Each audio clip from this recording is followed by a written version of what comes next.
반려견이 집안을 엉망으로 만드는 건 모두 분리불안 때문일까요? 사실 불안감 없이 집안을 엉망으로 만드는 개도 있습니다. 단지 혼자 있는 것이 심심해서 말이죠. 보호자가 있을 땐 미처 하지 못하는 장난을 혼자 있을 때 마음껏 하는 겁니다. 제가 어렸을 때 그랬던 것처럼. 네, 혼자만의 파티를 즐긴다는 의미에서 저는 이런 개들을 파티견이라고 부릅니다. 분리불안일 경우 보호자가 나감과 동시에 불안한 행동들을 하기 시작하는데 파티견들은 불안한 기색이 전혀 없고 혼자 있는 게 너무 심심해서 놀 것을 찾고 집안을 엉망으로 만듭니다. 그렇다면 우리 집 반려견이 파티견일지 아니면 분리불안을 겪고 있는 것일지 자가 진단하는 방법을 알려드릴게요. 첫 번째, 아우 하고 하울링하면서 짖는 거예요. 이건 보호자를 부르는 소리입니다. 두 번째, 너무 불안해서 괄약근이 풀리면서 배변 배뇨 실수하는 거.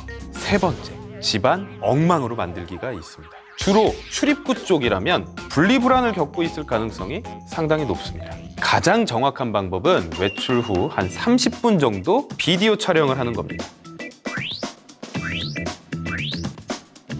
만약 혼자 있을 때 아무 증상을 보이지 않으면 분리불안이 없는 걸까요? 분리불안은 3대 증상 외에도 다양한 양상으로 나타날 수 있는데요. 외출 후에 돌아왔는데 바닥에 이거 오줌 냄새도 아니고 근데 뭔가 조금 이렇게 끈적끈적한 물질이 있거나 이 가슴팍이 축축하거나 아니면 딱딱하게 굳어있는 경우가 있을 수 있어요. 이런 경우에는 침을 너무 많이 흘려서 나타날 수 있는 증상이니까 꼭 확인해 주시는 게 좋습니다.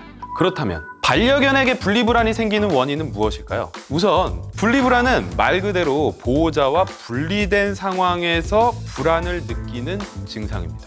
사람도 분리불안을 겪잖아요. 사람은 보통 생후 6에서 7개월이 되면 엄마를 알아보고 엄마에게서 심리적 안정을 찾으려고 합니다. 생후 7, 8개월에 시작해서 14에서 15개월에 가장 강해지고 보통 3세까지 지속이 된다고 해요. 만약 3세 이상의 어린아이가 여전히 분리불안 증상을 보이면 문제가 있다고 판단을 하죠. 거꾸로 생각하면 3세 이하의 아기에게는 이 분리불안이 지극히 정상적인 반응인 거예요. 그렇다면 강아지의 경우는 어떨까요? 육체적으로는 다 성장한 강아지라도 사람에 비유하면 강아지의 감정은 평균 2.5세의 아기와 유사합니다. 그만큼 강아지들에게 분리불안은 당연한 현상이에요.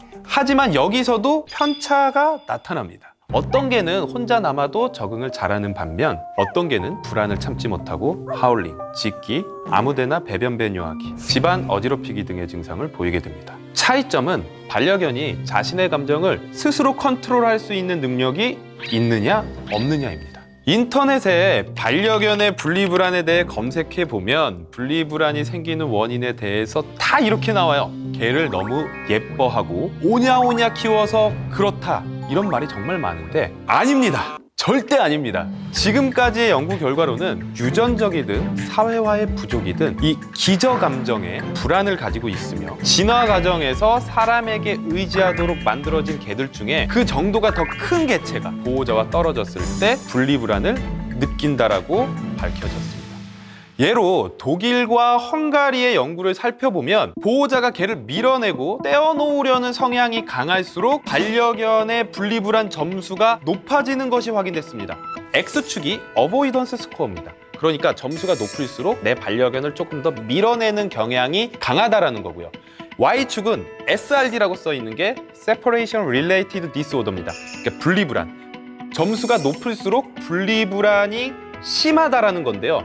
우리가 아는 것과는 완전히 다르게 독일과 헝가리에서 모두 보호자가 강아지를 밀어내려는 경향이 강할수록 분리불안의 심각도가 높아집니다. 그래프가 점점 높아지죠. 자신을 자꾸 밀어내고 무시하며 반려견의 니즈를 들어주지 않는 보호자에게 점점 신뢰가 떨어지면서 불안해하는 겁니다. 우리 이 반려견들에겐 대체제가 없어요. 오직 보호자뿐입니다. 여기서 짚고 넘어가야 할 개념이 있는데요. 바로 불안과 두려움입니다. 불안은 실체적 위험 요소가 눈앞에 없는 경우를 말해요. 미래에 대한 불안, 다가올 시험에 대한 불안 같은 것들이죠. 반대로 두려움은 실제적 위험 요소가 눈앞에 있는 경우를 말합니다. 강도가 눈앞에 나타났을 때 느끼는 감정, 이런 것들이 바로 두려움이죠. 결국 분리불안은 혼자 남겨졌을 때 보호자가 언제 돌아올지 모른다는 이 불확실성에서 오는 게 바로 분리불안입니다. 그래서 보호자가 일정 시간에 나가고 일정 시간에 들어오면 이 불안이 없어지는 반려견들이 상당히 많습니다. 즉, 올바른 규칙을 만들고 그에 따른 신뢰감을 줘야지만 반려견의 불안은 낮아질 수 있습니다. 반려견의 마음이 읽는 것은 행복한 반려생활의 첫걸음이지만 개의 감정을 잘못 이해하면, 그리고 잘못된 방법으로 의인화를 하게 되면 정말 많은 부작용이 있습니다. 평소 배변을 잘 가리다가 혼자 있을 때만 침대 위에 오줌이나 똥을 싸는 반려견들이 있어요. 집에 늦게 들어온 보호자에게 복수를 하기 위한 행동일까요? 지금까지 과학적으로 밝혀진 개의 감정 나이는 사람으로 봤을 때 30개월입니다. 죄책감, 복수심 같은 것들은 가지고 있지 않아요. 그리고 또 개는 정상적인 스트레스 시그널 중에 배뇨가 있어요. 그러니까 혼자 있을 때 너무 두려워서 괄약근이 풀려서 싸거나 아니면 개들의 정상적인 스트레스 시그널 중에 하나로 아무 곳에나 오줌을 싸게 되는 거죠. 그걸 보고 보호자는 오히려 자신한테 복수를 한다 생각하고 들어와서 혼내기만 하면 우리 개들은 인과관계를 이해하지 못하기 때문에 이렇게 생각을 하겠죠. 보호자가 오랜 시간 외출하고 돌아오면 나를 이유 없이 혼내. 그래서 보호자가 들어오면 어딘가로 숨어버립니다. 그걸 본 보호자들은 어떻게 얘기해요? 지가 잘못한 줄은 알아 라고 오해를 하게 되는 거죠. 보호자 없이 혼자 집에 있어서 외로움 때문에 생기는 병이니 다른 강아지를 입양해 친구를 만들어주면 좋을까요? 반려견의 분리불안 증상을 해소하기 위해 많은 보호자들이 저지르는 큰 실수 중 하나가 바로 이겁니다. 우리 강아지가 외로움을 타니까 친구나 동생을 만들어줘야지 라고 생각하는 건데요. 대부분의 반려견이 느끼는 외로움은 강아지 친구가 아니라 보호자가 없는 데서 오는 감정입니다. 다른 강아지에 의한 것보다 사람에 대한 의존도가 굉장히 높다고 보시면 돼요. 그래서 개를 더 들였을 때 불안 증세가 좋아지는 경우는 극히 일부에 불과합니다. 운이 되게 좋은 케이스인 거예요. 무턱대고 강아지 데리고 오면 가끔 정말 최악의 경우엔 이런 경우도 생겨요. 새로 들어온 반려견까지 분리불안 증세를 보이는 거죠. 그래서 저는 대체로 추천하지 않습니다. 집에 혼자 있을 반려견 걱정으로 홈카메라 설치하는 분들 많으시죠? 초기에는 단순히 반려견을 관찰하는 이 CCTV용으로 사용했으나 요즘은 반려견에게 보호자의 음성을 전달하는 기능도 있습니다. 근데 이제 이렇게 말을 걸어주는 게 좋을까요? 근데 조금만 거꾸로 한번 생각해 보자고요. 내가 불안해서 집에 혼자서 막 참고 있어요. 근데 보호자 냄새도 안 나고 보이지도 않는데 목소리만 나요. 무슨 귀신도 아니고. 그러면 겨우겨우 추스린 마음이 다시 불안해지거나 보호자가 곧 돌아올지도 모른다는 희망 고문에 더 흥분하는 경우가 많습니다. 그래서 저는 홈캠으로는 말은 걸지 말고 분리불안 증상이 있는지, 집에 잘 있는지 정도만 확인하는 것을 추천드립니다. 혼자 집을 지켜야 할 반려견을 안심시키기 위해 나가기 전에 다녀올게 라고 인사하는 게 좋을까요? 아닙니다. 특히 분리불안의 증상을 많이 보이고 있는 아이들한테. 왜 그러냐면 보호자가 항상 다녀올게 라고 한 이후에 어떤 행동을 하나요? 외출을 하게 됩니다. 그러면 개들한테는 다녀올게는 너 이제 진짜 혼자야, 나는 지금 나가 라는 의미가 돼요. 그래서 외출 준비는 되도록 2시간 전에 외출 소지품을 미리 준비해서 문 앞에 가져다 놓으세요. 이렇게 행동을 최소화하고 부드럽게 흥분시키지 않고 나가는 것이 중요합니다. 요즘 되게 웃긴 경우 많아요. 보호자들이 이 행동만 하면 강아지들이 너무 불안해해요. 다녀올게처럼. 마스크. 보호자들이 집에서 마스크 안 쓰다가 마스크만 딱 쓰면 나가니까 요즘 분리불안을 가진 아이들이 마스크만 쓰면 막 불안해요. 전 어떻게 하라고 하냐면 주머니에 넣어놨다가 문을 나가는 순간 쓰라고 말씀드려요. 그러면 애들이 조금 덜 불안해하긴 해요. 해결되는 게 아니라. 최근 분리불안을 가진 반려견을 연구해본 결과 사람의 우울증과 같이 불안이라는 감정을 컨트롤할 수 있는 호르몬인 세로토닌이 부족하다는 사실이 밝혀졌습니다. 그래서 분리불안 문제를 치료할 때 관리와 교육도 중요하지만 약물 치료도 필요하다고 강조합니다. 분리불안은 보호자가 없을 때 나타나는 문제이기 때문에 방치하면 보호자 또한 지치기 쉽습니다. 반려견의 분리불안 문제로 고통받고 있다면 오늘 알려드린 것을 꼭 체크해보고 반드시 전문가와 상담해 보시기 바랍니다. 강아지들은 산책이 부족하면 스트레스와 불안감이 행동을 통해 나타납니다. 사실 반려견들에게 산책은 단순히 운동과 놀이가 아닌 생존 문제일 수도 있습니다. 개들도 사회적인 동물이기 때문에 햇빛을 보고 걷고 킁킁킁킁 냄새를 맡지 못하면 행복 호르몬이라고 불리우는 세로토닌이 합성이 낮아지면서 건강에 문제가 생기고 계절성 우울증과 비슷한 증상을 보이기도 합니다. 그래서 활동성이 감소되고 평소에 흥미를 가졌던 부분들에 대해서 흥미가 떨어지는 경우도 많고요. 식습관, 수면 습관이 변화하기도 합니다. 그렇다면 강아지 산책 시간은 어느 정도가 적당할까요? 주말에 몰아서 길게, 짧더라도 매일. 여러분의 선택은? 짧더라도 매일 하는 게 중요합니다. 사실 산책은 시간도 중요하지만 횟수가 중요해요. 원래 개들은 자신만의 일이 있었어요. 다른 야생동물로부터 사람을 지킨다거나 아니면 사냥을 돕거나 아니면 무거운 물건을 옮기는 등 여러 가지 일을 했죠. 자신의 먹이를 찾기 위해서 이렇게 노즈웍이라고 하죠. 계속 냄새 맡고 돌아다니는 것도 우리 강아지들의 일이었어요. 하지만 개 전체 역사에서 정말 짧은 기간에 불과한 이 반려동물로서의 삶이 시작되면서 개는 일을 잃었고 넘치는 에너지를 어쩌지 못하게 됐어요. 그래서 각종 문제 행동의 원인이 되고 이것이 반려견의 산책이 필요한 가장 중요한 이유 중 하나입니다.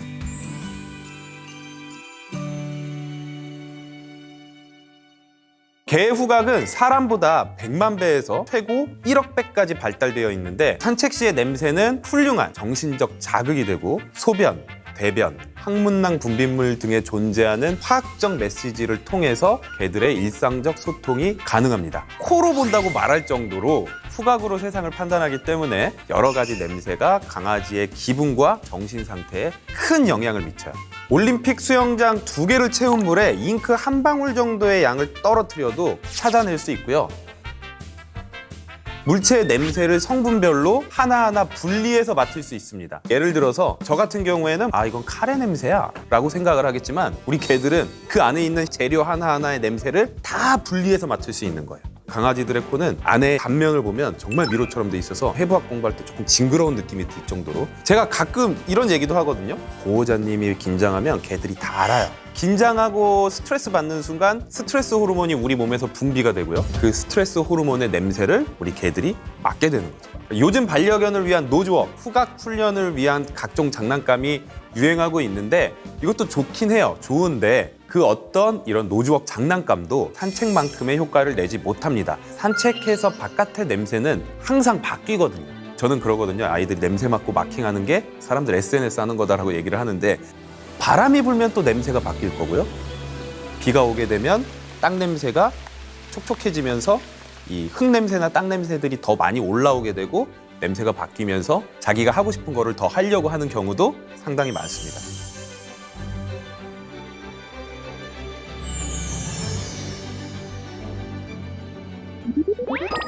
제가 우리나라 문화에서 꼭 한번 바꿔보고 싶은 게 이건데요. 산책 도중에 저 건너편에서 다른 개가 걸어오면 어떻게 해요? 인사해 친구야 하고 막 이렇게 인사시키죠. 근데 처음 보는 개는 바로 친구가 될 수 없어요. 개들도 호불호가 있습니다. 게다가 사회화가 돼 있지 않은 강아지들은 보호자 뒤로 숨거나 막 안아달라고 하거나 혀를 이렇게 낼름거리거나 고개를 돌리거나 싫다는 표현을 해도 상당수의 보호자분들이 다른 개 쪽으로 자신의 반려견을 막 이렇게 이끌고 가죠. 개 입장에서는 나는 싫어 죽겠고 충분히 싫다고 표현을 했는데도 마음을 알아주지 않는 보호자가 야속해지기 시작합니다. 또 반대의 경우도 있습니다. 다른 강아지를 보는 순간 놀고 싶어서 막 뛰어가는데 이 줄 때문에 다가가지 못하는 거예요. 이렇게 짜증이 되다 보니까 흥분하고 공격적인 모습을 보일 수도 있는 거죠. 그리고 산책줄에 의한 공격성, 리시 어그레션이라고 부릅니다. 동물은 대부분 자기 몸이 어딘가 이렇게 속박당하는 걸 좋아하지 않아요. 어렸을 때부터 막 적응하지 않으면 싫어하는 경우가 상당히 많습니다. 그래서 좋은 교육은 사회화 시기 때 많이 차보는 거예요. 사회화 시기라고 하면 2개월에서 4개월 때인데 집에서도 뭐 줄 가벼운 걸 달아놓고 밥을 먹게 한다거나 하루에 10분에서 20분 정도 집안에서도 이렇게 줄을 들고 좀 쫓아다녀 본다거나. 성견이라면 저는 가장 먼저 하는 교육은 리시텐션 교육이라는 게 있는데 일부러 줄을 매고 살짝 당기고 칭찬하고 살짝 당기고 칭찬하고 당겨지는 느낌을 보통 싫어하는 건데 당겨질 때마다 칭찬을 해줘서 이게 계속 반복되다 보면 텐션이 탁 오게 되면 보호자를 쳐다봐요. 간식 주려고? 이렇게. 산책줄의 길이는 대부분의 보호자분들이 이런 걸 컨트롤할 수 있는 능력이 없으시기 때문에 그리고 이제 법적으로 우리나라가 곧 산책줄의 길이는 2m 이하로 제한돼요. 그렇기 때문에 특히 제가 그렇게 추천하지 않는 줄은 자동줄이에요. 늘어났다 줄어들었다 하는 줄 있죠? 한번 우리 보호자분들 목에다 한번 걸어보세요. 전 해봤어요. 어느 정도의 텐션이 계속 느껴져요. 요즘 친구들은 안 하나? 우리 어렸을 때 실전하기 이거 되게 아재스러운 건가요? 그런 것처럼 그냥 내 반려견과 보호자가 소통하기 위한 전화기 같은 줄이에요.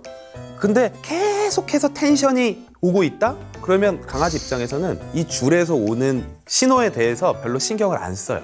원래 이렇게 땡기고 있나 보다 라고 생각을 하는 거죠. 그리고 또 하나, 안전에도 좋지 않아요. 갑자기 큰 소리가 들리거나 고양이가 뛰어가면 본능적으로 막 그냥 돌변해버려서 통제하기 어려운 상황에 놓일 수도 있기 때문인데요. 보통 4m, 5m까지 늘어나게 되는데 갑자기 뛰어나갔을 때 제재할 수 있는 방법이 없습니다.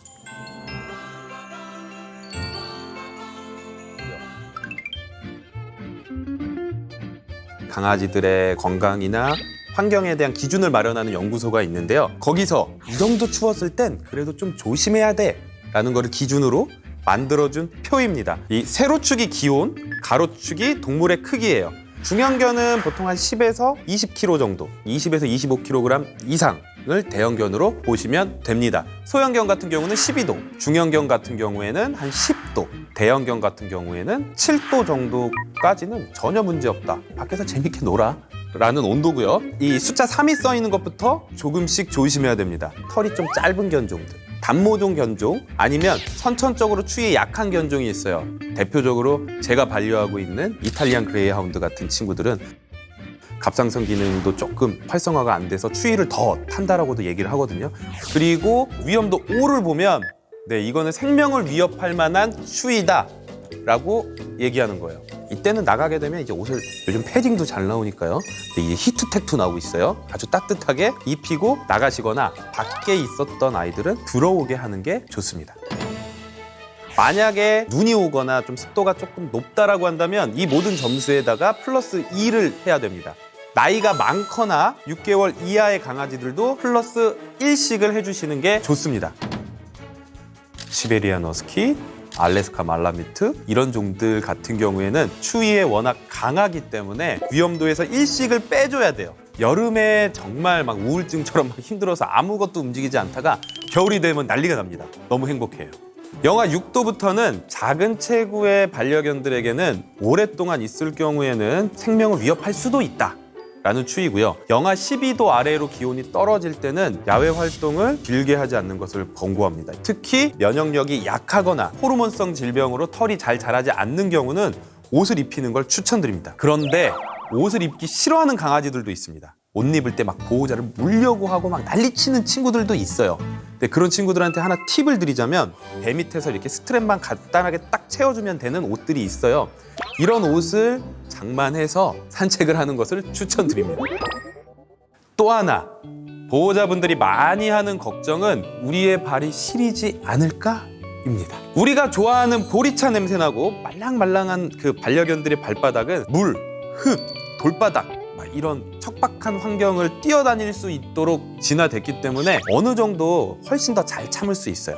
그리고 강아지 발바닥은 동맥과 정맥이 아주 가깝게 지나가요. 동맥의 따뜻한 이 온기를 정맥에게 바로 전달할 수 있는 특별한 체온 보존 및 순환 시스템을 가지고 있어서 추운 상황에도 잘 견딜 수 있다고 합니다. 단 신경 써야 할 것이 하나 있습니다. 이제 눈이 많이 오게 되면 이 제설제를 뿌리게 되는데 이 염화칼슘은 개들의 발에 자극을 주거나 트러블을 유발할 수 있어요. 게다가 우리 아이들이 이걸 먹어요. 산책하다가 그냥 먹을 수도 있는데 이것보다 더 많은 건 산책 후에 염화칼슘이 묻어요. 그러면 간지럽고 따가운 감을 느낄 수 있어요. 그래서 애들이 막 발을 막 이렇게 터는 경우를 보실 수 있는데 이거를 집에 와서 잘 씻겨주지 않으면 핥아요. 이렇게 염화칼슘을 먹으면 구토 등 이 소화기 장애를 일으킬 수 있기 때문에 주의하셔야 됩니다. 만약 신발에 거부감이 없는 반려견은 이 시중에 판매되는 강아지 신발도 한 가지 방법이 될 수 있는데 사실 이 제품 중 상당수가 강아지를 불편하게 만들어요. 그래서 산책 후에 잘 닦아주시고 풋밤 같은 제품들도 있습니다.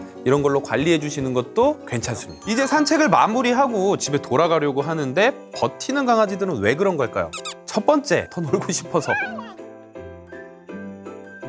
그래서 저 같은 경우에는 우선 안 간다라고 한다면 조금은 기다려줘 봐요. 한번 잠깐 들어서 4-5발자국 가다가 다시 내려놔 봐요. 그러면 대부분 갑니다. 두 번째는 관절 질환으로 인해서 산책을 하다가 멈춰버리는 거죠. 또 하나, 강아지들이 가장 많이 걸리는 내분비계 질환, 갑상선 기능 저하증이 있으면 추위에도 약하고요. 에너지가 없어서 움직이기도 싫어하고요. 그러다 보니까 이런 갑상선 기능 저하증이 있는 아이들이 산책을 싫어하는 경우가 상당히 많습니다. 저도 경험이 있는데 강아지가 산책을 2년 동안 안 한다, 밖에만 나가면 앉아 있는다라는 게 문제 행동이었어요.